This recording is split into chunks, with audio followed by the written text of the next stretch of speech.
عرفت ليه إن المعاصي مهينة، لأنها تظهر على الوجه وتبين، تشوف راعيها يعيش الغبينة، والناس من حوله بخير وسعيدين. ما اقول غير الله عليها يعينا،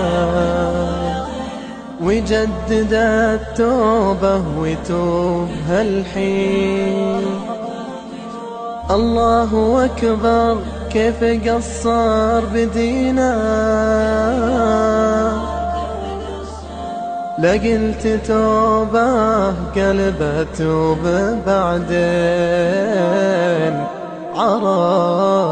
عرفت ليه إن المعاصي مهينة، لأنها تظهر على الوجه وتبين، تشوف راعيها يعيش الغبينة، والناس من حوله بخير وسعيدين. المشكلة وحلولها في يدينا، ركعة والسجدة في صفوف المصلين، ويندم على وقت مضى من سنينا، الصحبة اللي ما تعينه على الدين، يعلن إلى ربه رجاه حنينا، لعل ربه يغفر الذنب ويعين.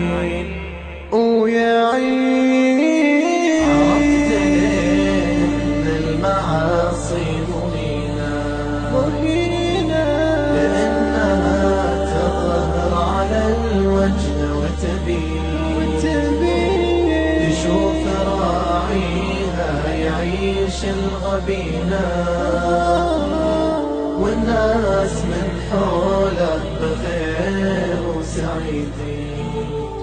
والناس من حوله بخير وسعيدين.